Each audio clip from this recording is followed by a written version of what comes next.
So, Jai Hind everyone, welcome back to the Patriotic IS. Let's start our current affairs discussion. आज no topic है कि ये वाला colour सही लग रहा है, black to white.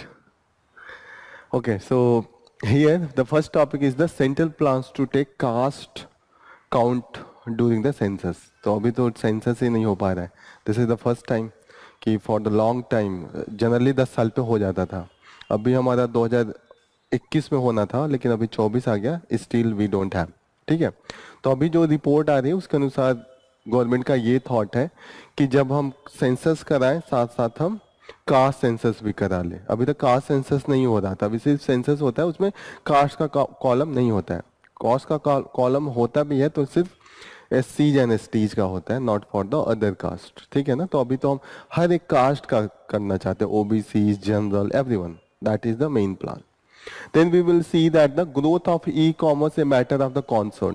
E-commerce, Amazon, Flipkart, Zomato, जितने तेजी से बढ़ रहा है, दिक्कत है कि आने वाले टाइम में जो एम्प्लॉयमेंट है उसके लिए थ्रेट है.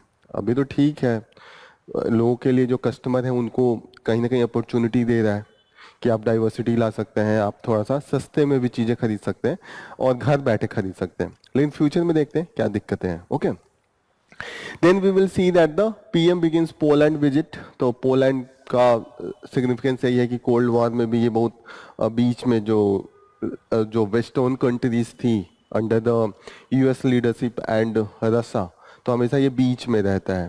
ये पहले पार्ट था USSR का और बाद में यहीं पे रिवोल्ट हुआ था. जो पहला प्रोटेस्ट स्टार्ट हुआ था यहीं से स्टार्ट हुआ था. तो इंडिया के साथ रिलेशनशिप में देखते हैं कि ये पहली बार 45 सालों में किसी इंडियन PM का विजिट है. That is the main thing. After that we will see that the Dalit leaders and the Dalit organisation, जो सब कास्ट सब क्लासिफिकेशन की बात आई थी ना, अभी जजमेंट आया था सुप्रीम कोर्ट का, तो उसके विरोध में लोग बोल रहे हैं कि ये सही नहीं है. हम लोग एक दिन डिस्कस भी किए थे why it is good and why it is bad, दोनों डिस्कस किए थे. तो एक बार और हम लोग क्विक रिवीजन देखेंगे. After that, we will see that the Supreme Court suo motu move for the reform in advocate bodies. Suo motu का मतलब क्या होता है? कल बोला था suo motu, कल ही बताया था. suo motu ब्लैकआउट हो रहा है. सुओ मोटो का मतलब अपने आप ही सुप्रीम कोर्ट के जज जा रहे हैं, देखा न्यूज में पढ़ा या कहीं रोड पे देखा कोई चीजें, कोई केस नहीं करेगा. एक नॉर्मल केस क्या होता है कोर्ट में, क्या केस कैसे चलता है कि कोई जाके केस करता है कि इनके खिलाफ ये हुआ है, ये गलती कर रहे हैं. जज लोग जा रहे हैं, टीवी पे देख रहे हैं, न्यूज पढ़ रहे हैं, उनको लगा कि कुछ गलत हो रहा है, वो लोग खुद अपने ऑफिसर से कहें कि केस रिपोर्ट दो मुझे, केस करते हैं. और maximum suo motu case state के खिलाफ होता है. दो आदमी का होगा तो आदमी लड़ेंगे ना, लेकिन स्टेट कुछ नहीं कर रहा होगा तभी तो जज आएंगे.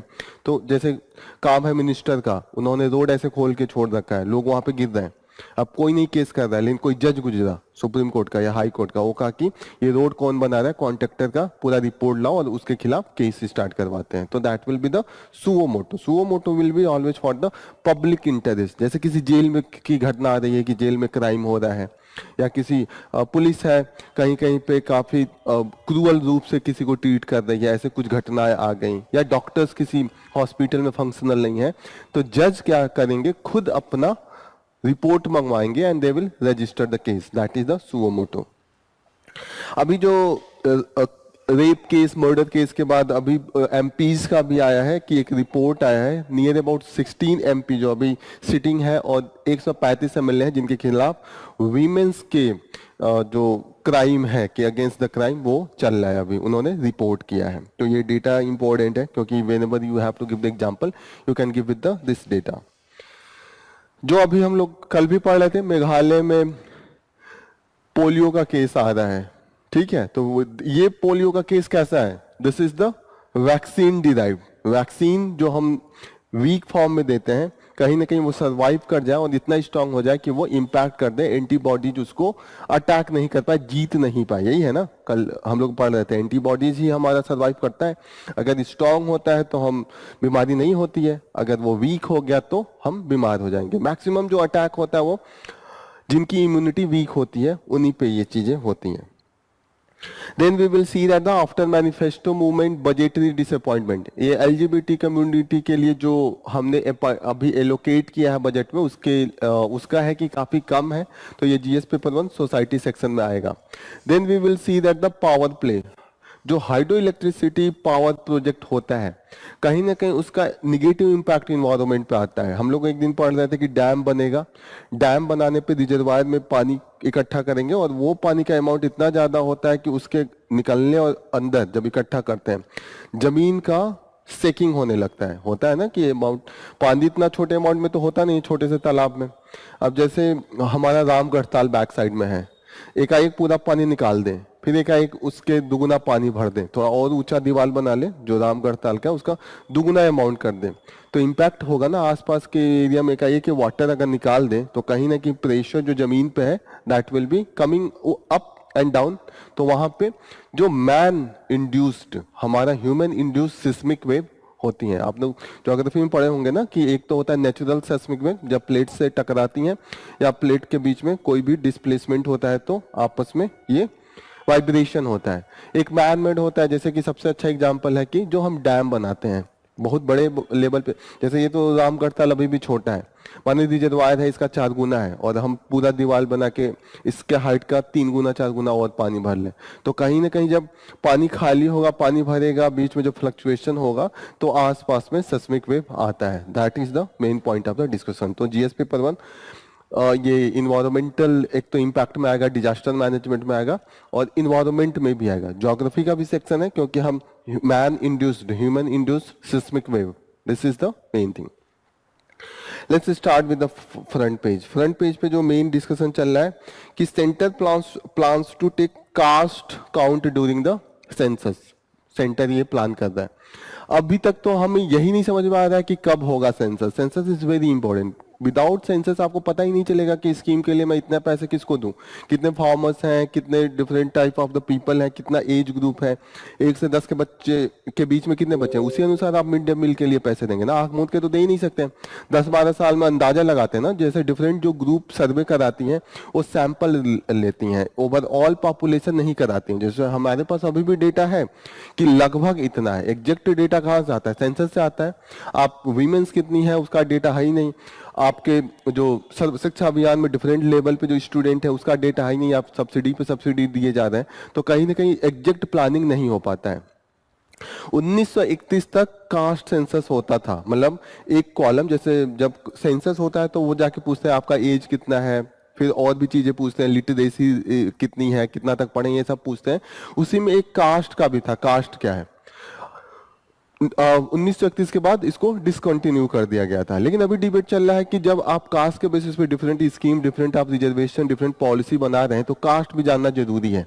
और ऐसा नहीं है कि कास्ट जानने से, जैसे निगेटिव पॉइंट ये दिया जाता है कि कास्ट जानेंगे तो कास्टिज्म बढ़ेगी और आपस में डिवीजन बढ़ेगा.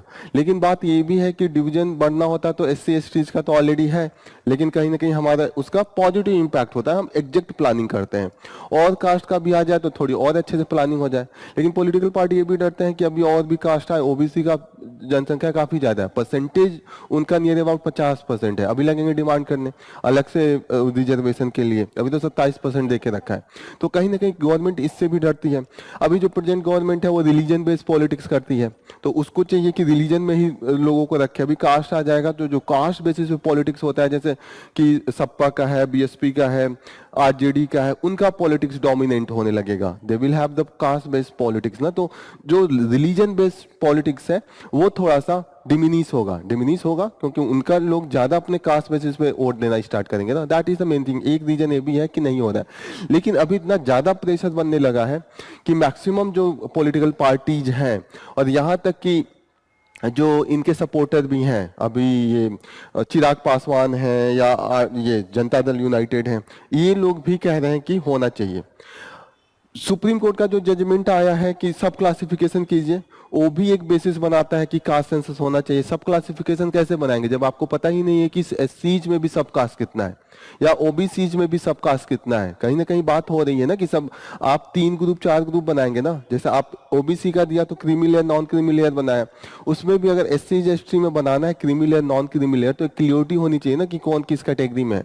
तो उसके लिए भी caste census is very important. तो गवर्नमेंट पे प्रेशर इतना पड़ रहा है कि there is the chances that they can take the caste census as well, लेकिन दिक्कत है कि उनके वोट पे बहुत इंपैक्ट पड़ने वाला, that's why they are not going for the this. Okay, caste census के पहले 1 महीना पहले ही फ्रीजिंग होते, 1 महीना नहीं 3 महीना पहले फ्रीज कर दिया जाता है कि कोई डिस्ट्रिक्ट का बाउंड्री नहीं चेंज होगा, इसमें कहीं होगा। ओके, तो वो फ्रीजिंग 2019 से 1 साल पहले ही स्टार्ट हो जाती है फ्रीजिंग। तो 2019-2020 से स्टार्ट होने वाली थी, 2011 में आया था ना पिछला सेंसस का डेटा, तो 10 साल बाद होता है। तो 2019 से तैयारी होती है, 2020 में होती और 2021 में पब्लिश होती, यही था ट्रेंड।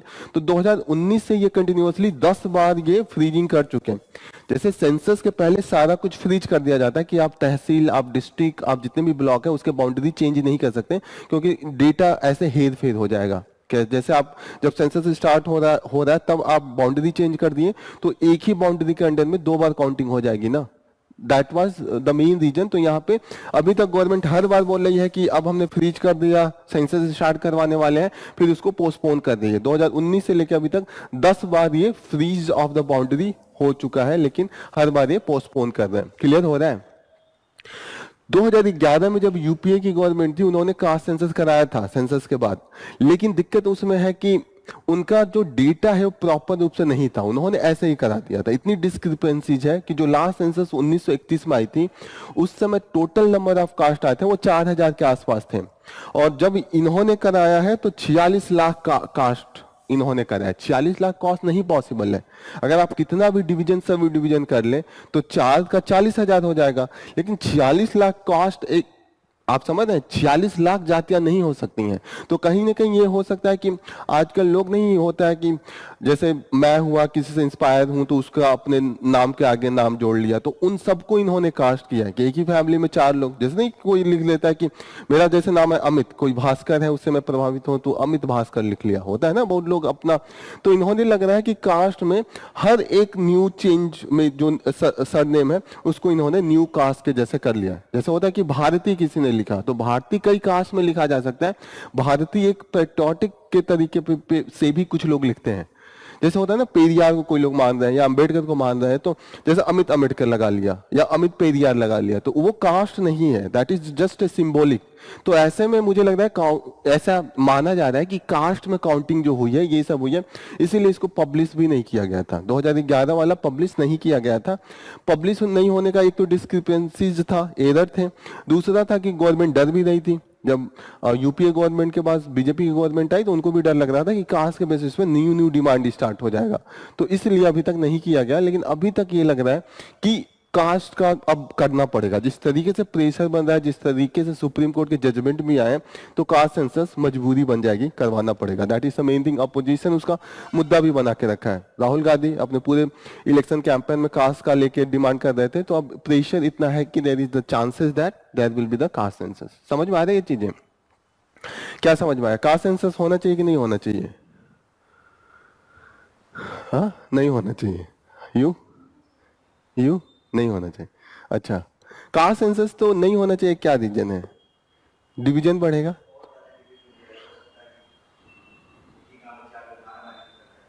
तो एससी एसटी पे भी तो होना चाहिए। एससी एसटी का तो ऑलरेडी हो रहा है, धर्म के नाम पे तो धर्म तो ऑलरेडी है। वो नहीं होना चाहिए तो आइडियल केस हो गया ना, तो फिर प्लानिंग कैसे होगी? जो पीछे हो तो पीछे रह जाएंगे, जो आगे हैं वो हमेशा आगे रह जाएंगे। कैटेगरी हटा देते हैं तो फिर लोग डेवलप कैसे करेंगे? जो जो लोग जो पहले से गरीब हैं, जिनके पास कोई ऐसे, लेकिन कुछ तो लोग आगे बढ़ रहे हैं। जैसे जैसे कुछ तो लोग पहले तो एक भी एससी एसटी से कोई भी डीएम कोई भी एसपी कुछ नहीं बन पाता था, अभी तो कुछ नहीं तो 10% 20% बन रहे हैं ना। अभी तो आपको फिर भी दिख जाएगा कि कोई कोई ये एसपी डीएम या थानेदार या किसी किसी पोस्ट पे जो कैटेगरी कभी नहीं आती थी वो आ रही है।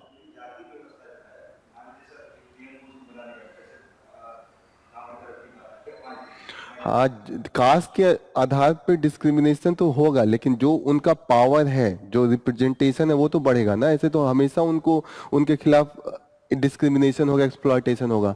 लेकिन अगर वो अच्छे अच्छे पोस्ट पे जाने लगे, उनकी भी एजुकेटेड कम्युनिटी उनकी भी होने लगी एक पर्टिकुलर, तो एक बराबरी लेवल पे हो जाएगा ना। जैसे एक एग्जांपल दिया था कि बिहार में, पहले बिहार में दलित के खिलाफ जो क्राइम था बहुत हाई लेवल पे था, लेकिन राइज ऑफ द ये लालू यादव ने जो पॉलिटिकल सपोर्ट दिया लोअर कास्ट को एंड मिडिल कास्ट को, तो उसके बाद तो अब उस तरीके का जो केसेज हैं, जो एकदम खुलेआम मर्डर, खुलेआम रेप, खुलेआम जाके मार देते थे, ये सब तो अब कम हो गया है, बहुत कम हो गया। हम्म। हम्म। डिस्क्रिमिनेशन तो सही में होगा, ये तो और इसलिए तो और ज्यादा बनाना चाहिए कास्ट सेंसस, क्योंकि डिस्क्रिमिनेशन कैसे मिटेगा अगर हम एजुकेशन में उनको नहीं लाए, अच्छे अच्छे पोस्ट पे नहीं जाए। मानिए एक यूनिवर्सिटी है, सारे अपर कास्ट है और वहाँ पे बच्चे जा रहे हैं, वो दलित जा रहे हैं, तो उनके खिलाफ डिस्क्रिमिनेशन हो रहा है जो है। लेकिन कुछ टीचर प्रोफेसर जाएंगे तभी तो विरोध करेंगे कि अरे ये आप ऐसा नहीं बोल सकते, बच्चा है तो उसको तो कोई भी कर सकता है।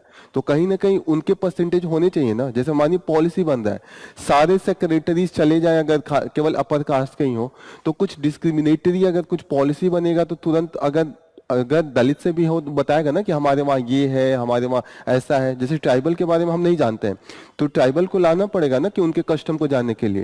जैसे नहीं, मैं एक दिन एग्जांपल दे रहा था, जब कॉन्स्टिट्यूएंट असेंबली का डिबेट चल रहा था, तो उस पे बात हो रही थी कि शराब पे, कि शराब एकदम बंद कर देना चाहिए। गांधी जी का उस समय काफी इन्फ्लुएंस था, गांधी जी का मानना था कि शराब एकदम इंटॉक्सिकेटेड कोई भी चीजें बंद कर देनी चाहिए। लेकिन उसी में सारे लोग तैयार थे, लेकिन एक लीडर ट्राइबल थे, जयपाल रेड्डी, जयपाल मुंडा, सॉरी जयपाल मुंडा नाम था। तो जयपाल मुंडा उठ के बोले कि ऐसा कैसे हो सकता है, जो आपके लिए शराब है वो हमारे लिए रिचुअल्स है। हम लोग राइस से या कोई पेड़ होता है उससे हम लोग निकाल के वो बनाते हैं, और हमारे जितने भी फेस्टिवल होता है हम उसमें सर्व करते हैं, पीते हैं। ये तो हमारे कल्चर का, हमारे कल्चर में कैसे इंटरफेयर कर सकते हैं। आपके लिए भले वो इंटॉक्सिकेशन होता है। तो कहीं ना कहीं जो रिप्रेजेंटेशन होता है जो डिफरेंट कम्युनिटी का है, वो कैसे पता चलेगा जब तक उनका रिप्रेजेंटेशन नहीं रहेगा। और जब अगर यही, जैसे एक और डिबेट चलता है जब रिजर्वेशन की बात होती है, जब आप मेरिट ही देख रहे थे, तो मेरिट के मामले में फिर अंग्रेजों के खिलाफ क्यों बोल रहे थे? अंग्रेज तो सबसे ज्यादा मेरिटोरियस थे, बहुत पहले ही वो पढ़ लिख के गए थे, बहुत ज्यादा उनका एजुकेशन था, तो उनको रहने देना चाहिए था। हमारा क्या था कि जितनी आबादी उतनी हिस्सेदार, यही था ना कि हम यहाँ के हैं तो अंग्रेज क्या कर रहा है, यही था ना। तो अगर दलित का पॉपुलेशन एक है 20%, 30% जो भी है, तो उनका है कि हमारा 20% है, तो 20% हमारी भी तो रिप्रेजेंटेशन होना चाहिए ना। हम सिर्फ थोड़ी है कि दूसरों के द्वारा गवर्न हो। क्लियर हो रहा है ना? कोई भी लैंड होता है, कोई भी पॉपुलेशन होता है, या कोई भी टेरिटरी होता है, उसमें ये नहीं मैटर करता है कि आप कितने मेरिटोरियस हैं, वो अलग बात है। लेकिन जब रिप्रेजेंटेशन की बात होती है तो वहां पे होता है कि जो पॉपुलेशन का रेंज है उस हिसाब से चीजें होनी चाहिए। जैसे विमेन्स का रिप्रेजेंटेशन का कम है, तो मुद्दा चलता है कि नहीं कि उनका उनके साथ ज्यादा क्यों ये सब होता है, जितने भी जैसे क्राइम है, जितना भी डिस्क्रिमिनेशन, एक्सप्लॉयटेशन है, क्योंकि उनका रिप्रेजेंटेशन नहीं है। तो that is the main thing. अगर रिप्रेजेंटेशन बढ़ा दिया जाए तो वो भी तो अपना एडवोकेसी करेंगे कि बजट में अगर 50,000 करोड़ दिया जा रहा है किसी और डिपार्टमेंट को, तो वो कहेंगे अरे नहीं नहीं, यहाँ तो विमेन्स के लिए भी कुछ मिलना चाहिए। उनके भी तो होते हैं कि डिफरेंट डिमांड्स। क्लियर हो रहा है ये चीजें? रिप्रेजेंटेशन इज वेरी इंपॉर्टेंट, तो वो तो नहीं कहा जा सकता है। लेकिन अब देखते हैं कि कास्ट सेंसस का क्या निगेटिव क्या पॉजिटिव इंपैक्ट है। जैसे कास्ट को आप ये कह के नहीं कर सकते हैं कि कास्ट का जैसे चीजें जो रिजर्वेशन है या जो कास्ट सेंसस है वो हटा के कर दें। कास्ट जैसे ये बहुत दुर्भाग्य है कि कास्ट के नाम पे हमें ये सब चीजें देना पड़ता है, क्योंकि सोसाइटी हमारी बैकवर्ड है। ये तो दुर्भाग्य है ना कि विमेन्स के लिए हमें अलग से देना पड़ा, क्योंकि हमारा उस लेवल नहीं, हम पिछड़े हैं।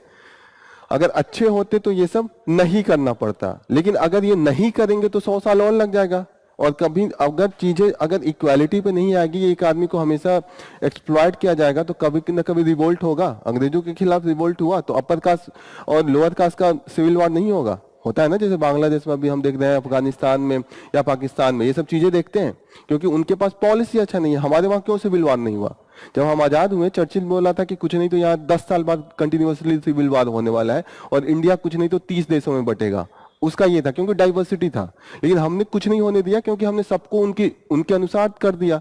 जिनको जो दिक्कतें थी हमने सबको, हमने अपना जो मेन राइटर बना दिया कॉन्स्टिट्यूशन का, जो सबसे वीकर था। सबसे ज्यादा रिवोल्ट कहां से होता? दलित से होता। दलित से ही बोल दिया कि आप ही लिख लीजिए कॉन्स्टिट्यूशन, तो ब्लंट कर दिया ना। बाद में अंबेडकर भी ये कह रहे थे 1956 में, जब उनका डेथ होने के पहले कह रहे थे कि हमें बेवकूफ बना दिया गया।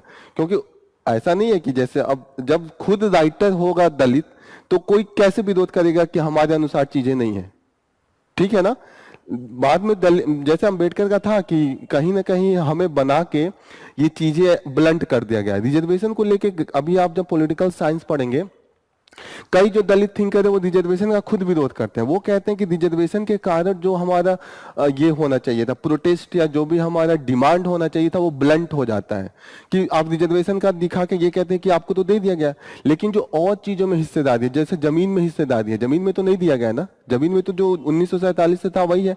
अब दलितों का देखिएगा, कहीं पे भी उनका ज्यादा जमीन में हिस्सेदारी नहीं है, बहुत रेयर केस में मिलेगा। आप किसी भी अच्छे कॉलोनी में चले जाइए, नेम प्लेट पढ़िएगा, रेयर केस में किसी दलित का नाम मिलेगा। तो अभी भी उनके साथ कहीं ना कहीं है। आप रिजर्वेशन कितना दे रहे हैं? 2% दे रहे हैं। 2% क्या है? आप गवर्नमेंट सर्विस में दे रहे हैं ना। 98% तो जॉब प्राइवेट सेक्टर में है और 2% गवर्नमेंट है। तो ओवरऑल आप 2% देखो, वो भी 2% में कितना, मतलब वो भी मारा मारी है। 2% में पूरा तो दे नहीं रहे। 2% में 7% फॉर द दलित और 7% फॉर द एसटीज ट्राइबल्स, ये 17% फॉर द दलित्स, यही है ना। ओवरऑल समझने की कोशिश कर रहे हैं कि मैं क्या कन्वे करना चाहता हूं, कि you have to know the both perspective. कि मेरिट भी मायने रखता है, लेकिन मेरिट के साथ साथ जो जस्टिस है ना, सोशल जस्टिस, वो भी इक्वली मायने रखता है। आप मेरिट के दम पे नहीं चला सकते। अगर आप मेरिट की बात करते हैं तो अंग्रेज को बुला के लाइए। आप मेरिट की बात करते हैं तो जितने भी अच्छे पोस्ट होना चाहिए सब MIT, जो Massachusetts institute of technology America का है, सबसे बड़ा वही है ना, वर्ल्ड का सबसे ज्यादा वहीं से निकलते हैं। तो आप वहां के लोगों को लेके आइए, या IIT मद्रास, IIT बॉम्बे, वहां से लोगों को लेके आइए। This should be there. लेकिन सोसाइटी केवल मेरिट के नाम पे नहीं चलता। सोसाइटी को चलाने के लिए सोशल जस्टिस भी होना चाहिए, जो आम जनता है उसको लगे कि उसका रिप्रेजेंटेशन है। और गवर्नेंस के लिए, जैसे राजा अच्छा होने के लिए उसका पढ़ा लिखा होने से ज्यादा एथिकल होना जरूरी होता है। आर यू गेटिंग ना? एथिकल का मतलब आपको राजा होने के लिए ऐसा नहीं है कि आपको बहुत बड़ा रिसर्च करना है। आपको यही करना है कि किसी के साथ अन्याय ना हो। चीजें क्लियर हो रही हैं? That is the main thing. इस पे तो बहुत डिबेट चलेगा। जब हम लोग सोसाइटी पढ़ेंगे तो उसमें अलग से कास्ट सिस्टम पढ़ेंगे, वहां पे चीजें और ब्रॉडर में पढ़ेंगे। जब हम अपना पॉलिटी पढ़ेंगे वहां पे भी जो रिजर्वेशन का टॉपिक आएगा, तो we will be discussing all this thing. अभी क्लियर हो रहा है कि 2011 में हुआ था, वो पब्लिश नहीं है अभी तक। सिर्फ एक स्टेट ने कास्ट सेंसस किया है। कौन है जिसने कास्ट सेंसस किया और पब्लिश किया है? कर्नाटका अभी बहुत न्यूज में था, पिछले ही साल की तो बात है,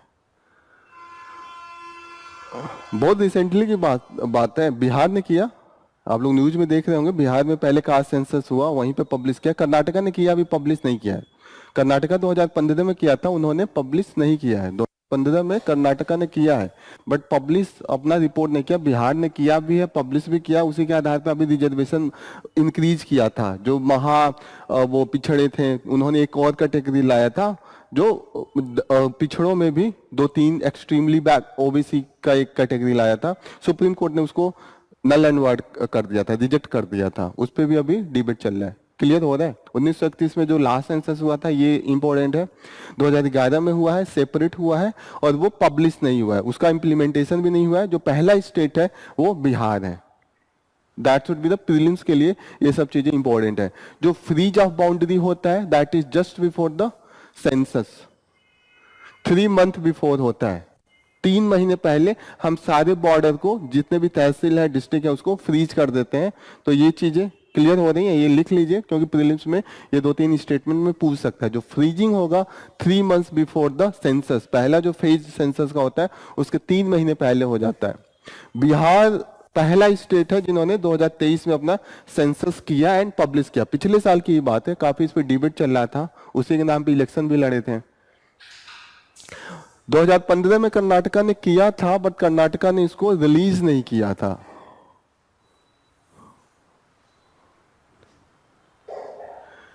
एक चीज और इंपॉर्टेंट है, जो अगला सेंसस होना है वो पहला डिजिटल सेंसस है, और इस सेंसस में कभी भी हो अगले साल, उसके अगले साल, वहां पे जो खुद हम लोगों को फॉर्म दिया जाएगा डिजिटली, और हमें फॉर्म भरना होगा, खुद हम फॉर्म भरेंगे, that will be the first digital census. और वहां पे हमें खुद जितने भी क्वेश्चन होंगे we have to fill by our own, हम पे लिंक दिया जाएगा and we will be filling the that link. Clear हो रहा है?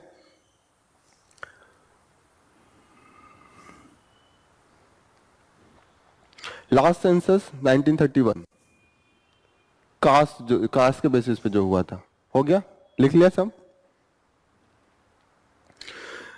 नेक्स्ट इंपॉर्टेंट न्यूज, ये न्यूज जो अभी हर रोज हम लोग पढ़ते हैं कि यहाँ पे ब्लास्ट हुआ है, यहाँ पे भी ब्लास्ट हुआ है, that is into the Andhra Pradesh. Andhra में स्पेशल इकोनॉमिक जोन है अच्युतापुरम, वहां पे है, और वहां पे मैन्युफैक्चर जो केमिकल, जो हम मेडिसिन बनाते हैं ना, मेडिसिन के पहले जो हम उसका वो बनाते हैं मेन सब्सटेंस, और उसके बाद उसमें मेन केमिकल डाल के फाइनल शेप देते हैं। सारे मेडिसिन का देखते हैं ना वाइट कलर का होता है, तो वो हम पहले प्रिपेयर करते हैं, वो उसकी फैक्ट्री थी, वहां पे ब्लास्ट हुआ है, डेथ हुआ है, अभी कंटिन्यूअसली डेथ का नंबर इंक्रीज हो रहा है। कोई ये खास नहीं है, बट कहाँ पे हुआ है ये देख लीजिएगा, आंध्रा में है, एंड इस जगह का नाम है Anakapalli, Anakapalli into the Andhra Pradesh. What is the land slip? बारिश ज्यादा होती है, स्लिप कर जाता है जमीन पहाड़ी एरिया में, that is the land slip. ये खासकर जो हायर हिमाचल प्रदेश है या उत्तराखंड है उन सब एरिया में कॉमन है, और इस समय होता है जब मानसून टाइम पे, तो यहाँ पे कॉमन है road blockage, that is the common form. Next important news है कि growth of e commerce a matter of the concern. जो ई कॉमर्स है, हम जैसे जोमेटो, स्विगी, ये सब बढ़ रहे हैं ना, अमेजन, फ्लिपकार्ट, तो यहाँ पे एक चीज अच्छी बात थी कि ट्रांसपेरेंसी थी, पहले हम सामान देखते थे, सब कुछ पढ़ते थे, हमारे पास पूरा टाइम मिलता है, और उसके बाद खरीदते हैं। दूसरी चीज है कि घर बैठे खरीद लिया, जाने की जरूरत नहीं है 10 जगह, ये भी अच्छी बात है, ठीक है। तीसरी चीज ऑप्शन है कि आराम से रिटर्न पहले हो जाता था, अभी तो बहुत कंडीशन लगाने लगे, जब स्टार्टिंग किए थे तो वो आपका रिटर्न पॉलिसी बहुत सिंपल था, अभी तो सिर्फ रिप्लेसमेंट का ऑप्शन दे रहे हैं, ठीक है। तो कहीं ना कहीं ठीक था, लेकिन धीरे धीरे ऐसा होता है कि एक प्लेटफॉर्म होता है, पहले तो जैसे जियो आया, जियो पहले मुफ्त कर दिया 3 महीने के लिए, 3 महीने के बाद gradually he started increasing rate. तो पहले ये क्या करते हैं कि जितने प्लेटफॉर्म है, एक तो ये बल्क में डायरेक्ट कंपनी से करते हैं, तो इनका जो कॉस्ट पड़ता है वो सस्ता पड़ता है, और साथ साथ में इनके पास बड़े बड़े वेयर हाउस होते हैं, तो वहां पे भी इनका जो रखने का भी जो मेंटेनेंस कॉस्ट होता है या जो भी ट्रांसपोर्टेशन कॉस्ट होता है, इनका कहीं ना कहीं सस्ता पड़ता है। तो आम जो लोग बेचते हैं, जो ग्रोसरी शॉप आपके मोहल्ले में बेचते हैं, उनकी तुलना में डिफरेंस आ जाता है। लेकिन ग्रेजुअली इनका रेट जैसे होता है कि मोनोपोली करेंगे, मोनोपोली का मतलब ये सारी जब दुकानें बंद हो जाएंगी तो suddenly they increase the rate, जैसे होता है ना कि अब दुकानें रही नहीं, अब मजबूरी में जब दुकानें नहीं रही तो आपको उनको पता लगने लगेगा कि आप कहीं ना कहीं अमेजन और फ्लिपकार्ट पे ही जाएंगे, तो नंबर ऑफ जो प्राइस होता है, कॉस्ट होता है, वो सडनली इंक्रीज हो जाएगा, फिर आपके पास ऑप्शन नहीं रहेगा और तुरंत कोई अपना ग्रोसरी शॉप खोलेगा नहीं। तीसरी चीज ये है कि जितने भी ग्रोसरी शॉप होते हैं वहां पे कुछ न कोई 4 वर्कर्स, 5 वर्कर्स होते हैं, जो सेल्फ एम्प्लॉयड पर्सन होता है वो होता है, और कहीं ना कहीं उनका खुद का ऑटोनॉमी भी होता है कि खुद वो अपने चॉइस से लोकल चीजें भी खरीद के बेच सकते हैं, होता है ना। अमेजन पे होता है कि जिसको चाहेगा प्रमोट करेगा। तीसरी चीज ये होता है कि अमेजन क्या करता है, धीरे धीरे खुद का प्रोडक्ट स्टार्ट करेगा, तो जो और लोग बनाते हैं उनका भी प्रोडक्शन जो होता है धीरे धीरे कॉम्पीट करेंगे, और धीरे धीरे वो डिस्ट्रॉय होना स्टार्ट होगा। अभी देखिएगा अमेजन पे, देखिए बेसिक अमेजन आने लगा है उनके प्रोडक्ट, तो कहीं ना कहीं क्या होगा, पहला अपना मोनोपोली किया, पहले तो प्लेटफॉर्म दिया, प्लेटफॉर्म के बाद खुद का लाया, और तीसरी चीज ये होती है कि जब खुद का वो लाने लगे तो उसके बाद जैसा मन चाह होगा cost they will be fixing, और वैसे टर्म्स एंड कंडीशन हो गए। जैसे पहले स्टार्टिंग में था कि कोई भी रिटर्निंग का ऑप्शन देते थे, अभी आप जाके देखिएगा रिटर्निंग का ऑप्शन नहीं देते हैं। अब होता है कि ओपन बॉक्स डिलीवरी होगा, कि तुरंत के लिए तुरंत आपको लगता है कि खराब है तो तुरंत वापस करेंगे, बाद में नहीं होता है कि बाद में आपने अंदर देखा कि कुछ खराब है, होता है एक दिन बाद आदमी देखता है कि कुछ खराब है। तो ऐसे कंडीशन में ये सब ऑप्शंस धीरे धीरे वो रिमूव कर दें। तो यही यहाँ के जो हमारे हमारे कॉमर्स मिनिस्टर हैं वो कह रहे हैं कि ठीक है जो प्लेटफॉर्म है कुछ तो फायदा है क्योंकि हमें घर बैठे हो रहा है, ऑप्शन हो रहा है, लेकिन कहीं ना कहीं ये लॉन्ग टर्म के लिए अच्छा नहीं है क्योंकि 10 साल बाद ऐसा माना जा रहा है कि आधा जो ग्रोसरी शॉप होगा या आधा मार्केटिंग होगा that will be on the E platform. कहीं ना कहीं सब कुछ क्लिक करके आप प्लेटफॉर्म से ई कॉमर्स के थ्रू खरीदेंगे।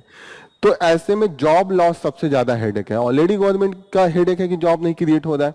अब जब ई कॉमर्स बढ़ेगा, एक दुकान पे जैसे 10 लोग 12 लोग, ऐसे उस प्रोसेस में भी तो काफी लोगों को एम्प्लॉयमेंट मिलता है। जैसे कि कोई आपके जो मोहल्ले वाला शॉप कीपर होगा वो मंगाता होगा ना पिकअप और जो भी ट्रक, फिर 10 लोगों को लगाता होगा उतारने के लिए, फिर जब लोग खरीद के ले जाते होंगे उनके लिए भी कोई ना कोई आता होगा, रिक्शा वाले को जॉब मिलता होगा, कहीं ना कहीं अब डिलीवरी बॉय है आपको आके दे के जाएगा। तो ठीक है एक तो जॉब मिल रहा है, लेकिन एक जॉब क्रिएट करने के लिए 5 जॉब वो खा रहे हैं कहीं ना कहीं। क्योंकि अमेजन है वो तो बड़ा बड़ा मशीन लेके अपने वेयर हाउस में ले जाएगा ना। ऐसा थोड़ी है कि नॉर्मल जो हम लोग क्या कहते हैं पोलदार कहते हैं ना, जो ये लोग उठाते हैं सामान, क्या कहते हैं इनको, जिनको दुकान ग्रोसरी शॉप वाले लोग बुलाते हैं, लोकल में कहते हैं ना पोलदार टाइप का कुछ तो नाम बोलते हैं ऐसे।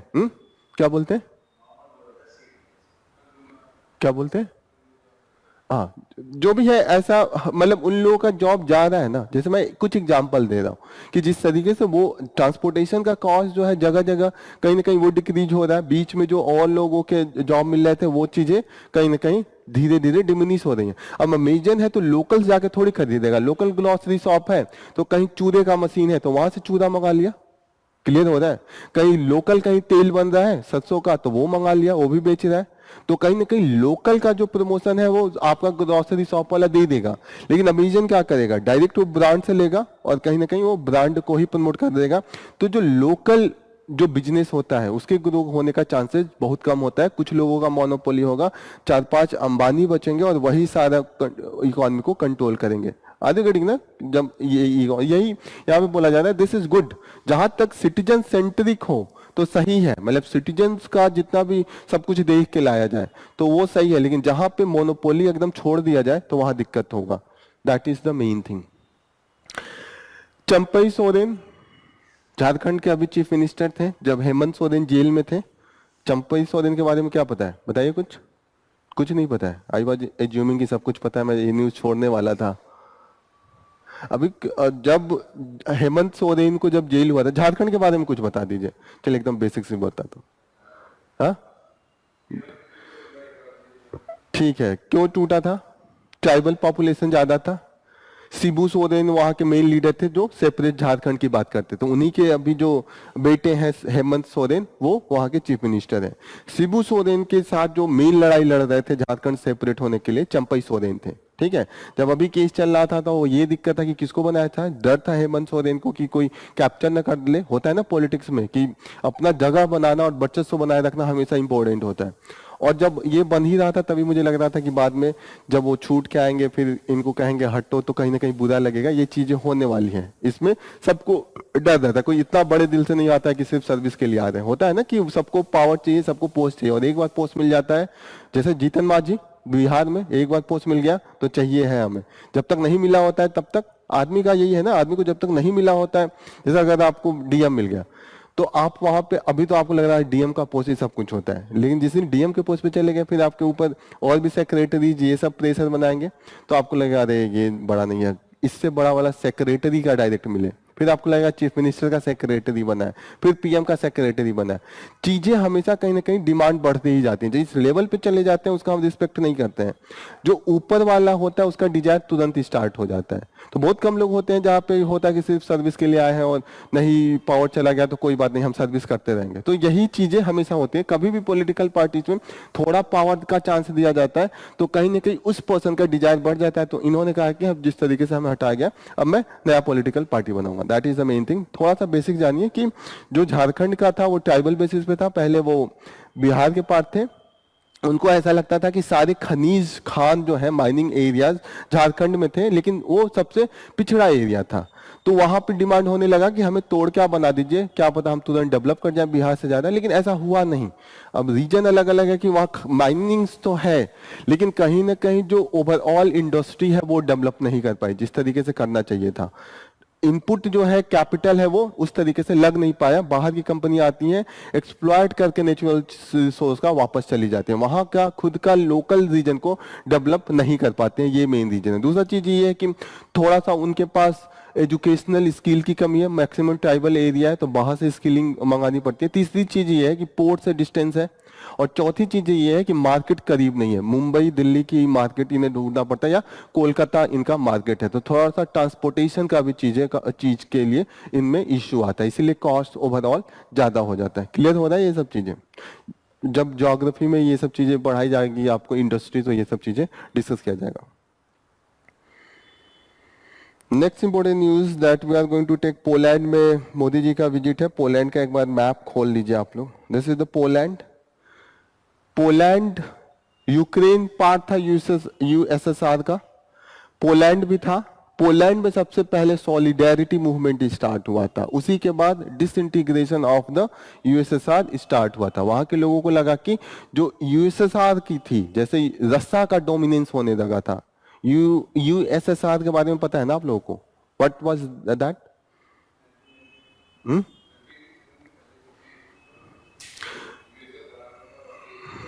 जब वर्ल्ड वार हुआ, ओके, रशियन रिवॉल्यूशन हुआ, रशियन रिवॉल्यूशन के बाद हमने एक कम्युनिस्ट ग्रुपिंग स्टार्ट किया, और उस ग्रुपिंग में नियर अबाउट 15-16 नेशंस थे अक्रॉस द, जो रसिया के आसपास थे और जो ईस्टर्न यूरोप के थे, जैसे रोमानिया हुआ, बल्गारिया हुआ, सर्बिया हुआ, इन सबको मिला के एक यूनिट बना दिया गया। जैसे भारत है, भारत में यूनिट कौन कौन है?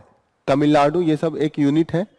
इसी तरीके भारत एक कंट्री हो गया, लेकिन रसिया के आसपास जितने भी थे जो सोशलिस्ट आइडियोलॉजी को फॉलो कर रहे थे, उनको बना के एक यूनिट बना गया, उसी को यूएसएसआर कहा गया। मेन उनका आइडियोलॉजी था socialism, that was the main thing. Poland उसका स्टार्टिंग में पार्ट था, लेकिन धीरे धीरे क्या हुआ कि जो रसिया का डोमिनेंस होना लगा, जैसे अभी हम लोग क्या देख रहे हैं कि साउथ में साउदर्न कंट्री किस चीज का विरोध करते हैं कि यूपी बिहार का पॉलिटिकल क्लाउड ज्यादा है, वहीं के मंत्री ज्यादा होते हैं, वहीं से ज्यादा प्राइम मिनिस्टर आते हैं, मेन जितनी भी मिनिस्ट्री है यहीं पे होता है, उन्हीं का डोमिनेंस है, उन्हीं के अनुसार पॉलिसी बनती है। इसका हमेशा उनको रहता है कि आप जो फाइनेंस कमीशन के थ्रू जो डिवीजन होता है वो भी जस्ट नहीं है, होता है ना। ऐसे ही जब ये सब कंट्री बन गए आपस में यूएसएसआर में, लेकिन बाद में ये विरोध करने लगे कि रसिया अपना डोमिनेंस चला रहा है। जैसे स्टालिन आया, Stalin was very much authoritarian कि जो बोल दिया वही करना है। यहां तक हाल हो गया कि इन सब कंट्रीज में होता है ना, लोकल कल्चर होना चाहिए। जैसे अब यूपी भले सेंटर है, अब यूपी में कोई लोकल रामलीला चल रहा है, या बिहार में उनका जो भी लोकल्स है, या गुजरात में जो है, साउथ में जो है पोंगल जो भी मना रहे हैं, आप ये नहीं कह सके कि हर जगह एक ही तरीके का कल्चर बनेगा। आप पोंगल हटा के मकर संक्रांति नहीं इम्पोज कर सकते। आप तमिलियंस का लैंग्वेज जो अगर तमिल है तो हटा के आप नहीं बोल सकते कि आप हिंदी बोलिए, कहीं ना कहीं उनको लगेगा ना भाई मेरी तो फ्रीडम होनी चाहिए ना। यूएसएसआर में क्या हो रहा था, रसा हर जगह रसन कल्चर को इम्पोज कर रहा था कि वहां का जो रेस्टोरेंट है सिर्फ गाने बजेंगे तो रसन लैंग्वेज में बजेंगे, जितनी भी है जो नेशनलिस्टिक जितनी भी थॉट है वो रसा से सब कुछ इंड्यूस होगी। तो यहाँ के लोगों को लगा कि हमारा क्या है, अरे हमारा भी तो लोकल कल्चर है और बहुत बड़ा एरिया था ये सब, तो यहीं से विरोध होने लगा कि we need some freedom different area में। और फिर यहाँ पे पोलैंड सबसे पहला कंट्री था जो यूएसएसआर से बाहर आया। क्लियर हो रही है? आप वर्ल्ड हिस्ट्री में इसको और डिटेल में पढ़ेंगे। इंडिया के साथ कुछ खास नहीं है, लेकिन कहीं ना कहीं एक सेंट्रल यूरोप में है तो इम्पोर्टेंट रहता है। मेन हमारा जो रिलेशनशिप है वो जर्मनी के साथ इस समय चल रहा है, फ्रांस के साथ है। पोलैंड की इकोनॉमी इतनी स्ट्रांग नहीं रही है, हमेशा टेक्नोलॉजिकली भी इतनी स्ट्रांग नहीं रही है, तो इंडिया के साथ हमें कुछ लेना है ना देना है, नॉर्मल टाइप का रिलेशन है। अभी हम इसको थोड़ा सा बढ़ाना चाहते हैं क्योंकि उसका पॉपुलेशन एक सिग्निफिकेंट है। फिर भी हमारा जो यूरोप में मेन हमारे पार्टनर है वो फ्रांस, जर्मनी एंड यूके, इन्हीं से हमारा मेन यूरोप का रिलेशनशिप बेस्ड है।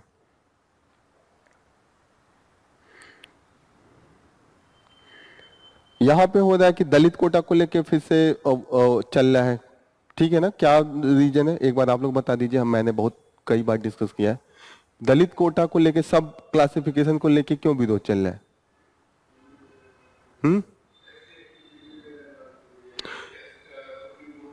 वो तो ठीक है, वो तो हमने करा है, तो उस पे दो डिमांड है ना, एक है कि सब क्लासिफिकेशन होना चाहिए, लेकिन जो दलित ऑर्गेनाइजेशन है वो विरोध कर रहे हैं। जैसे ये भी न्यूज यही कह रहा है ना कि organisation protest against the sub Kota decision, कह रहे हैं सेंट्रल गवर्नमेंट को उस जजमेंट के अगेंस्ट में आप एक लॉ बनाइए जो उसको नलीफाई कर दे। जैसे सुप्रीम कोर्ट का ऑर्डर है तभी नलीफाई होगा जब सेंटर एक और लॉ बनाए, और सेंटर का वो लॉ दोबारा अगर सुप्रीम कोर्ट रिजेक्ट कर देता है तो फिर सुप्रीम कोर्ट का ऑर्डर प्रिवेल करेगा। ऐसा होगा नहीं, जैसे अगर सेंटर कुछ बनाएगा तो सुप्रीम कोर्ट बार बार जाके रिजेक्ट नहीं करता, मतलब ऐसा नहीं है कि खुद से जाके करे। तो क्या है, क्यों दलित ऑर्गेनाइजेशन विरोध कर रहे हैं? एक दिन मैं बताया भी था, यही है। जैसे मेन है, जैसे जो मेन जैसे यूपीएससी का एग्जाम है तो वहां पे ठीक है कुछ कास्ट है जो मैक्सिमम शेयर को लेके जा रहे हैं, जैसे ये हो गया स्टेट पीसीएस का हो गया या कुछ गवर्नमेंट जॉब है। लेकिन कई जगहों पे ऐसा है, जैसे कि आप बनारस यूनिवर्सिटी का एग्जाम्पल ले लीजिए, जेएनयू का एग्जाम्पल ले लीजिए, डीयू का एग्जाम्पल ले लीजिए, वहां पे जो प्रोफेसर्स के सीट्स हैं 40-50% खाली हैं, वैकेंट हैं, जो एससी एसटी के लिए रिजर्व थे। तो ये था कि अगर क्रीमी लेयर है, जैसे आप आईएएस में ही ले लीजिए, अगर क्रीमी लेयर है तो अभी तक आजादी के बाद से अभी तक का जो डेटा है, मुश्किल से 5 से 6 आईएएस ऑफिसर एससी एसटी से सेक्रेटरी पोस्ट पे गए हैं। हो गया ना, अगर इतने ही क्रीमी लेयर थे तो सेक्रेटरी पोस्ट पे पहुंचना चाहिए ना। नॉर्मल एंट्री लेवल पे रिजर्वेशन है लेकिन प्रमोशन में नहीं है, तो प्रमोशन में नहीं है तो अगर क्रीमी लेयर है तो चले जाना चाहिए था। सेक्रेटरी पोस्ट पे इतने पोस्ट होते हैं ना, 50 मिनिस्ट्री है, 50 सेक्रेटरी बनते हैं, आज तक 4 सेक्रेटरी है, कहीं ना कहीं उनका प्रमोशन उस लेवल पे नहीं किया जाता है। अगर क्रीमी लेयर होते तो सबको प्रमोट किया जाता, तो कहीं ना कहीं डिस्क्रिमिनेशन उसके बाद भी कहीं ना कहीं प्रिवेलिंग है। और आप कहते हैं कि क्रीमी लेयर है तो उस लेवल पे हर जगह फिलअप कीजिए जितनी भी सीट्स हैं, तो वो सीट्स नहीं फिलअप हो पा रही। तो यही ऑर्गेनाइजेशन कह रही है कि अगर क्रीमी लेयर आ गए तो फिर से जो थोड़े बहुत सीट 10-20% भर भी ले रहे हैं वो भी नहीं भरेंगे, वो भी वैकेंट रहेंगे और वो जनरल कैटेगरी में चली जाएगी, या वो हमेशा के लिए वैकेंट रह के दोबारा आप रिक्रूट करेंगे। चीजें क्लियर हो रही है क्या विरोध का कारण? That is the main thing. आपको ये पता होना चाहिए कि सेक्रेटरी पोस्ट पे एससी से अभी तक मुश्किल से 5 है, 1-2 अभी चले गए होंगे, जो लास्ट मैंने डेटा पढ़ा था तो सिर्फ 4 थे, पता नहीं इस बीच अभी अपडेट देखता हूँ, 4 से 5 गए हैं सेक्रेटरी पोस्ट पे। और सेक्रेटरी पोस्ट पे कुछ नहीं कुछ 50 मिनिस्ट्री है जिसके सेक्रेटरी बनते हैं, तो that is the main reason. यहाँ पे सिंपल जानिए, सुओ मोटो का मतलब होता है कि अपने आप ही सुप्रीम कोर्ट का जज हो या सुप्रीम कोर्ट हाई कोर्ट खुद केस लेके उसको रजिस्टर करे और उसके कुछ ऑर्डर दे। ये सिर्फ डेटा देख लीजिएगा कि क्रिमिनलाइजेशन ऑफ पॉलिटिक्स की बात करते हैं कि पॉलिटिकल पार्टीज एंड पॉलिटिकल जो इतने भी हमारे लीडर हैं उनमें क्रिमिनल केसेस क्या है, तो उसका एक आप ये एग्जांपल दे सकते हैं कि अभी जो डेटा आ रहा है, एक एनजीओ है जिसका नाम है association for the democratic reform and national election watch, ये दोनों ही एनजीओ हैं। इन्होंने सारे जितने भी इन्होंने अपना नॉमिनेशन भरा था एमपीज एंड एमएलए ने, उसको सबको फिल्टर किया है, पाया है कि 16 एमपी और 135 एमएलए ऐसे हैं जिनके खिलाफ वुमेन्स के अगेंस्ट में केस वो है और उन्होंने खुद डिक्लेयर किया है। अभी और भी केसेस हो सकते हैं, कुछ जगहों पे अभी वो एनालिसिस कर रहे हैं। ठीक है, क्लियर हो रहा है? टोटल एमएलए कितने हैं इंडिया लेवल पे? 4033, 28 स्टेट एंड 8 यूटीज हैं। पीसीएस के लिए ये इंपॉर्टेंट है। 4000 के आसपास आपको याद होना चाहिए। Total number of MLA 4033। MP तो आपको पता ही होगा, 543 लोकसभा में और 225 राज्यसभा में, 776, 776। ये मेंस के लिए पॉइंट आप अच्छा लिख सकते हैं। जब भी क्रिमिनलाइजेशन ऑफ पॉलिटिक्स का आप दे सकते हैं तो आप ये एग्जांपल दे सकते हैं कि अभी जो प्रेजेंट टाइम में है उसमें 16 एमपीज जिनके खिलाफ है और 135 एमएलएज हैं। मैक्सिमम जो है उनका अगर आप देखिएगा पार्टी वाइज, जो पार्टी जो सबसे ज्यादा नंबर में है भारतीय जनता पार्टी, तो उन्हीं के सबसे ज्यादा होंगे 54। फिर दूसरे नंबर पर कांग्रेस है तो कांग्रेस के 23 हैं जो ओवरऑल डेटा है। WHO का ये अभी चला है, मेघालय में जो केस पाया गया है, ठीक है, किस टाइप का ये वैक्सीन था? ओरल था। और इसको क्या कहते हैं? लाइव जो वायरस होता है उसको वीक करके हम लोग एडमिनिस्टर करते हैं, एटेन्यूएटेड वैक्सीनेशन इसको कहते हैं। क्योंकि वहां पे जो वायरस होता है उसको मारते नहीं है, उसको हम वीक करते हैं, that is the main thing. और कभी कभी जब इम्यूनिटी अगर किसी का स्ट्रांग नहीं हो तो कहीं ना कहीं वो स्ट्रांग बन के उन पे ही रिवर्स अटैक कर देता है, that is the main thing. इसी के कारण ही कई बार हम साइड इफेक्ट देखते हैं, जैसे हम लोग इसका भी देख रहे थे कि कई बार लोग जाते हैं वैक्सीनेशन के बाद फीवर हो जाता है, ये सब बच्चों में भी ये देखने को करते हैं। तो दैट इज, लेकिन इफेक्टिव सबसे ज्यादा लाइव एट्यूनेटेड ही होता है। जो लाइव वाला होता है वो सबसे ज्यादा इफेक्टिव होता है, क्योंकि वो एकदम हम जिंदा डालते हैं तो तुरंत वो अटैक करता है और तुरंत हमारी जो एंटीबॉडीज है तुरंत उसको रिएक्ट करते हैं और तुरंत डेवलपमेंट होता है। क्लियर हो रहा है? WHO ने इंडिया को कब डिक्लेयर किया था वो पोलियो फ्री? 2014 में यहाँ पे दिया हुआ है। केसेस 2021 में ही खत्म हो गई थी, लेकिन 2-3 साल तक ये ऑब्जर्व करते हैं कि बीच में कोई केस ना मिले। 2011 में लास्ट केस मिला था, 2014 में हमें डिक्लेयर किया था, लेकिन हमें अभी फिर से मिल रहा है, तो फिर से हम इस पे दोबारा वर्क करेंगे। तो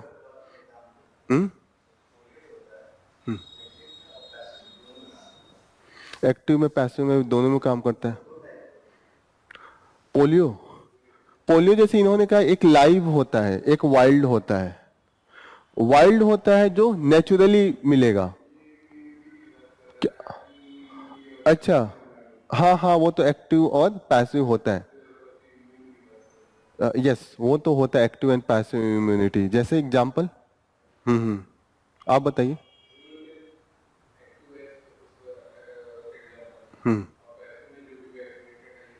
या राइट, जो हमारा खुद का बॉडी पहले से ही होता है, that is the active. And passive का मतलब जो हम इनडायरेक्टली देते हैं, दैट इज द पैसिव। ये एडिड जेन्यूम, ये सब हम कंटिन्यूअसली पढ़ रहे हैं, वी नो दैट। यहां पे देखिएगा, earth when lightning strike and there is a new melody. Mainly ये है कि अर्थ है, अर्थ के चारों तरफ एक मैग्नेटोस्फेयर है। ज्योग्राफी में पढ़ा है अर्थ का जो एटमॉस्फेयर है, मैग्नेटोस्फेयर पढ़ाया, मैग्नेटिक फील्ड। अंदर कोर है, कोर में जो हमारा आयरन है, आयरन के कारण हमारा मैग्नेटिक फील्ड इंड्यूस होता है।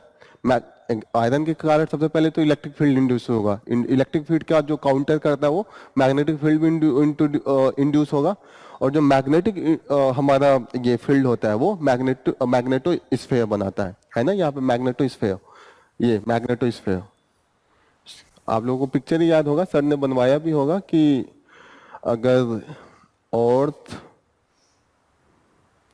अगर ये अर्थ है,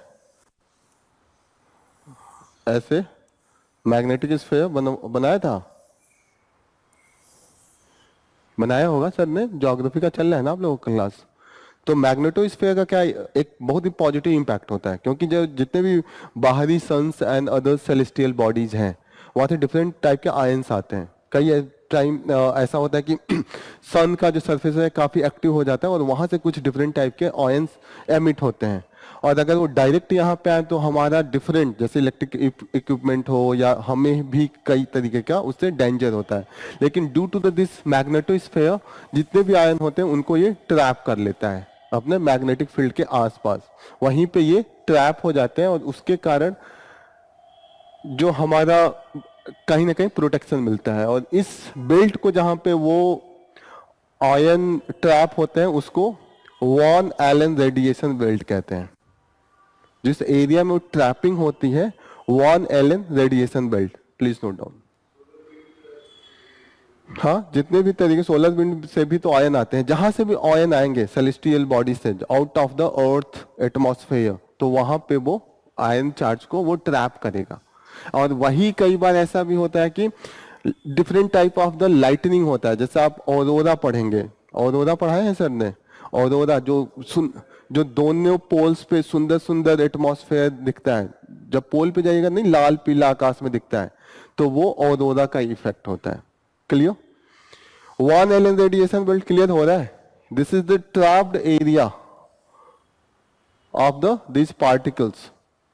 ये पार्टिकल्स कहां से आ सकते हैं? जैसे सन का sun spot and other solar wind और the from the any celestial body. Sun हमारे पास है तो मैक्सिमम उसी से आएगा, लेकिन किसी भी सेलेस्टियल बॉडी से वो आ सकता है। क्लियर?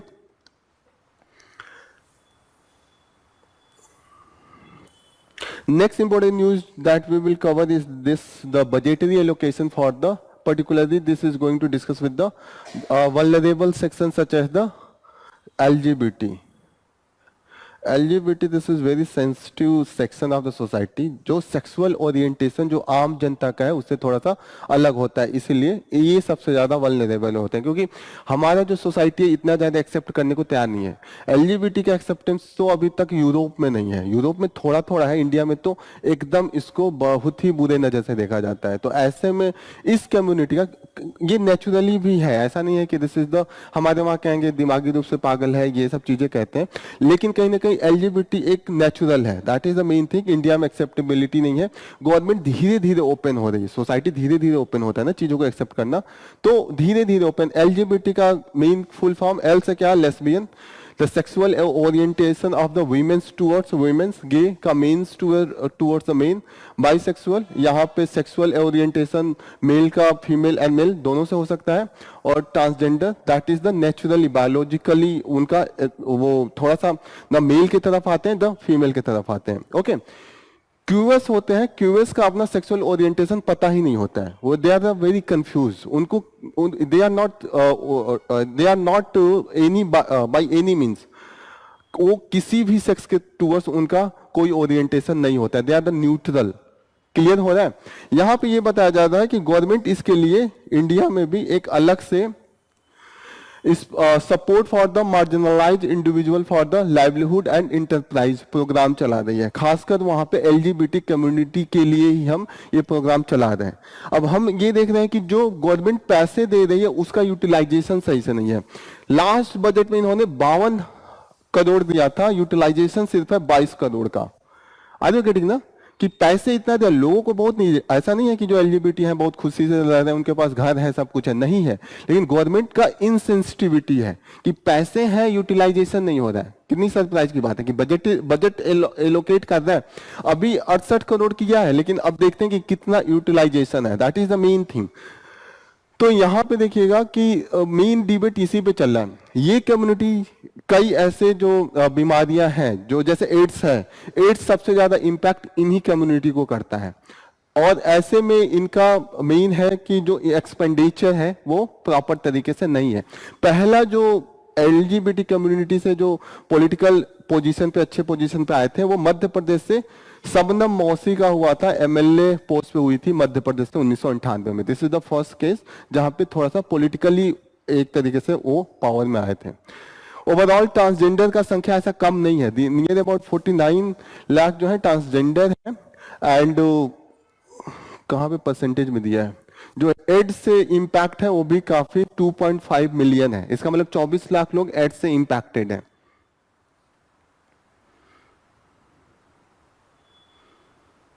जो सेक्सुअल ट्रांसमिशन की बीमारियां हैं, अच्छे खासे परसेंटेज ऑफ द ये है हमारा जो पॉपुलेशन है, लेकिन दिक्कत ये है कि सही से अवेयरनेस नहीं है।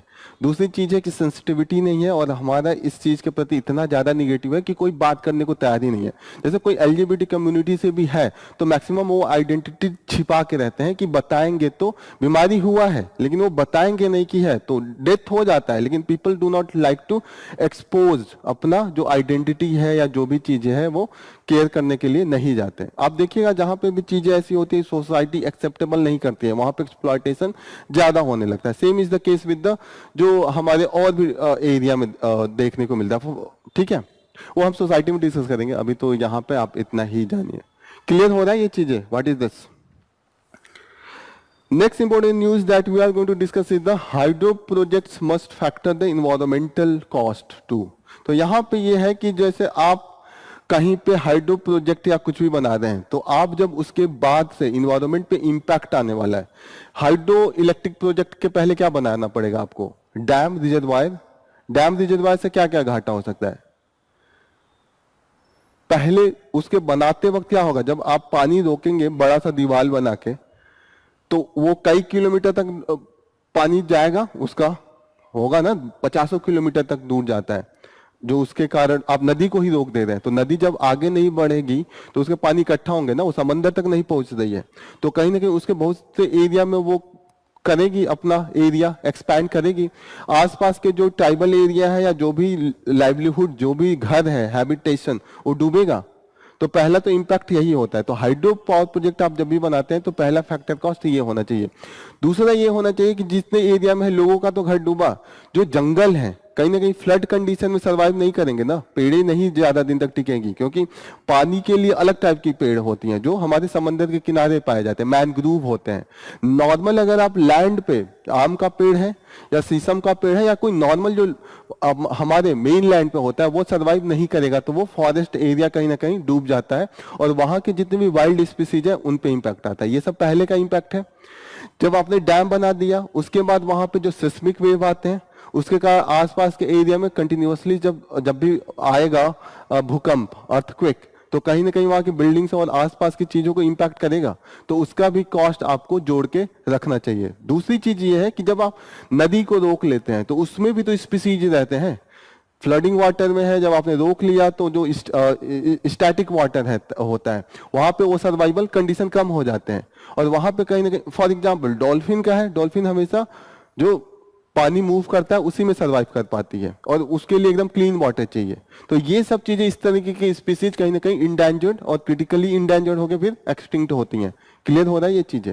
तो ये इस आर्टिकल में यही बात किया गया है कि जब भी, जैसे इन्होंने एक एग्जाम्पल दिया कि अभी चुंगतांग डैम था, तीस्ता पे बना था, अभी कल परसों में भी पढ़े थे कि वो कहीं ना कहीं बर्स्ट कर गया है क्योंकि एक फ्लड ज्यादा आया है और वो उसको कर नहीं पाया और उसके कारण आसपास में काफी फ्लड आया है और जो इलेक्ट्रिसिटी का कंडीशन है वो भी डिस्टर्ब हुआ है। तो इसलिए कह रहे हैं कि पहले ही ये सब फैक्टर आप इंक्लूड कीजिए और इससे जितने भी बैकअप आप प्रोवाइड कर सके वो प्रोवाइड कीजिए। That is the main discussion of this article. समझ में आ रहा है कि जब आप कोई भी हाइड्रो इलेक्ट्रिक प्रोजेक्ट बनाते हैं उसके पहले आपको पानी पहले आपको इकट्ठा करना पड़ता है, उस पानी से ही आप गिरा के टरबाइन नचाते हैं। यही है ना हाइड्रो इलेक्ट्रिक प्रोडक्शन का मेन जो साइंस है। तो इसके लिए you have to do all this thing. Tributaries का ओरिजिन पॉइंट क्या है? तीस्ता का। तीस्ता का क्या है मेन ओरिजिन पॉइंट? कल भी बताया था, ब्रह्मपुत्र में तो मिलता है ना। मैं ओरिजिन पॉइंट पूछ रहा हूं कहां से वो निकलता है।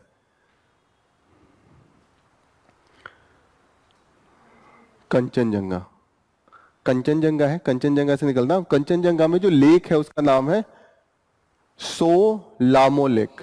दिस इज द लेक सोलामो लेक। एक बार लिख लीजिएगा, तीस्ता बहुत ज्यादा न्यूज में है, प्रीलिम्स में पूछ सकता है। ओरिजिन है सोलामो lake. This is in the Kanchenjunga, north Sikkim. Brahmaputra में जाके मिलता है। गंगा में कई बार कंफ्यूजन होगा क्योंकि गंगा भी जाके बांग्लादेश में बहती है और ब्रह्मपुत्रा भी बहती है। गंगा में नहीं मिलता है, जाके ये ब्रह्मपुत्रा में मिलता है। डैम के दो तरीके यहां पे दिए हैं, एक है कॉन्क्रीट फेस डैम और दूसरा है कॉन्क्रीट ग्रेविटी डैम। ठीक है, दो तरीके का डैम होता है। कॉन्क्रीट फेस रॉक जो होता है, फिल डैम होता है, दिस इज ए बिट उतना मजबूत नहीं होता है, थोड़ा इसका जो स्ट्रेंथ है कम होगा, लेकिन यहाँ पे फ्लेक्सिबिलिटी ज्यादा होगी। जैसे जितना ज्यादा आप चीजें मजबूत बनाएंगे वहां वेट बढ़ेगा, वेट बढ़ेगा तो कहीं ना कहीं सेस्मिक एक्टिविटी के चांसेस ज्यादा होते हैं। अगर आप पतले में भी वो चीज काम चला ले रहे हैं तो कहीं ना कहीं सेस्मिक वेव का चांसेस कम होता है, लेकिन कहीं ना कहीं उसके बाढ़ में एक जो टूटने का डर वो ज्यादा होता है, वो उतना स्टेबल नहीं होता। तो स्टेबिलिटी ज्यादा किसकी होगी? ग्रेविटी डैम की, लेकिन जो फ्लेक्सिबिलिटी है वो concrete face rock fill dam की होती है। क्लियर हो रहा है? इतना तो पता होना चाहिए। दो तरीके का डैम है, क्या है ज्यादा स्ट्रेंथ इसका है ग्रेविटी डैम का। डिमांड ये हो रहा है कि कंक्रीट ग्रेविटी डैम होती तो वो नहीं टूटता। वो क्या था? Concrete face rock filled dam था। Further can we move? लिख लिया। अब यहां पे बात हो रही है कि जो import weekend Indian pharma industry, यहां पे बात हो रही है कि इंपोर्ट के कारण अगर दवाइयां हम बाहर से सस्ता करके लेते आए, मेन यहाँ पे डिबेट चल रहा है। अभी हमने जो बजट में कुछ मेडिसिन्स हैं उनके जो कस्टम ड्यूटीज है इंपोर्ट का उसको रिड्यूस किया है। तो उसको ये लेके डिबेट हो रहा है कि अगर आप ऑलरेडी जो फॉरेन से दवाइयाँ आ रही हैं अगर आप उसी का रिड्यूस कर दे रहे हैं कस्टम ड्यूटी तो सस्ता होगा, और सस्ता होगा तो उनका कॉम्पिटेटिवनेस ज़्यादा हो जाएगा। जो चीज़ें मानिए ये पेन आ रहा था बाहर से 200 रुपए का और इस पे मैं 50 रुपए कस्टम ड्यूटी लगाता था, अब 50 की जगह पे तो ये 250 पड़ता था, अब मैंने 50 की जगह पे इसको 20 कर दिया तो इसका अब क्या प्राइस होगा, 220 होगा, बाहर से आ रहा है। अब इंडियन जो प्रोडक्ट थे वो 230 में बिकते थे, तो अब ये जो पहले 250 में था तो इंडियन प्रोडक्ट्स का डिमांड ज्यादा होगा क्योंकि कॉम्पिटेटिव वो थे। अब इनका जब आपने इंपोर्ट ड्यूटी करके 230 कर दिया तो इसका डिमांड ज्यादा हो जाएगा ना, जो इंडियन प्रोडक्ट है उनका डिमांड कम हो जाएगा। तो ऐसे में हमारा जो प्रोडक्शन है इंटरनल फार्मास्यूटिकल मेडिसिन का वो कहीं ना कहीं कम हो जाएगा। इससे क्या इम्पैक्ट होगा, लास्ट में हमारा जो फ्यूचर प्रोस्पेक्ट है वो कम होगा, एम्प्लॉयमेंट के चांसेस कम होंगे, यही यहाँ पे डिबेट हो रहा है। और ये डिबेट हो रहा है कि जहाँ पे इन्होंने कम किया ऑलरेडी वो सब जितनी भी इंडस्ट्री है, खासकर जो हमने 3 सर मेडिसिन पे किया था, हमने कहा था कि इंपॉर्टेंट है, लेकिन उन सबों का प्राइस ऑलरेडी बहुत हाई था, वो ऑलरेडी बहुत एक्सप्लॉयटेटिव है। जैसे नहीं होता कि मोनोपोली का अपना फायदा उठाते हैं, मोनोपोलिस्टिक है क्योंकि कैंसर का मैक्सिमम मेडिसिन उन्हीं के पास है, हमारे पास नहीं है। इंडिया में मैक्सिमम हम क्या करते हैं, जेनेरिक मेडिसिन बनाते हैं। जेनेरिक मेडिसिन का मतलब जो फॉरेन का ऑलरेडी फॉर्मूला है, जब उनका 20 साल पेटेंट चला जाता है तो हम उसका फायदा उठा के उन्हीं का फॉर्मूला लेके हम यूज करके सस्ते में बना देते हैं। दैट इज द मेन फंडा इन इंडिया। लास्ट न्यूज कुछ खास नहीं है, यहाँ पे मोदी जी ने अभी कहा था कि हमने 3-4 साल में 8 करोड़ जॉब दिए थे, तो इसमें पूरा यही डिबेट हो रहा है कि मेथड क्या है। मतलब ये मेथड पे डिस्कस कर रहे हैं कि आपने मेथड प्रॉपर तरीके से नहीं लिया। जो प्रॉपर जॉब है creation that is not 8 crore, इन्होंने कहा बहुत कम है, लेकिन जिस तरीके से इन्होंने किसी को भी उठा के जॉब की कैटेगरी में काउंट किया है दैट वॉज द फ्लॉड। कुछ खास नहीं है, बस इतना ही डिबेट चल रहा है। ये केवल पूरा आर्टिकल मेथडोलॉजी पे डिस्कशन चल रहा है कि the way they have been calculated for the 8 crore job that is not proper. ठीक है, तो this is the main thing, इसमें कुछ उतना डीप में हम लोग जाके नहीं करेंगे। This is all about from the today's news. We will conclude our session here. Thank you for joining the session. All the best.